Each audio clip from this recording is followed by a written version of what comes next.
May look like a regular ambulance on the outside, but they're not transporting people. SNN's Crystal Knowles goes on a ride along and has more. He needs to see the cardiologist, so we are taking him to a specialist. Cheryl Brady is not talking about a person, but rather this 14-year-old Chihuahua.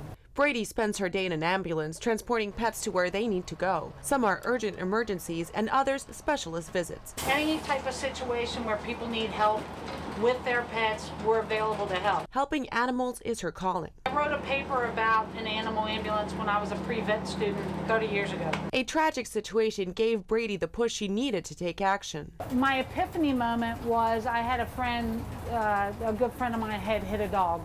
It got her thinking. While I was there, I'm like, well, wait a second. Who's the closest vet? Where would I have taken this dog? How would I have handled it correctly, gotten it into a back seat?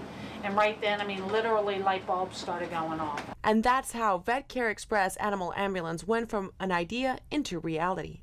I want this to be the norm. I think it should be standard for pet health care. I mean, you can see that the need is there. Just like EMS, they can provide necessary care to patients during transport, trained in CPR, and the ambulance is fully equipped with oxygen masks, gurneys, and first aid supplies. Our job is to stabilize, assess, monitor, and to transport them as quickly as possible to the nearest ER. Almost 6 years later, and more than 6,800 animals transported, she's exactly where she wants to be. In Sarasota, Crystal Knowles. I have oxygen on standby. SNN Suncoast News Network.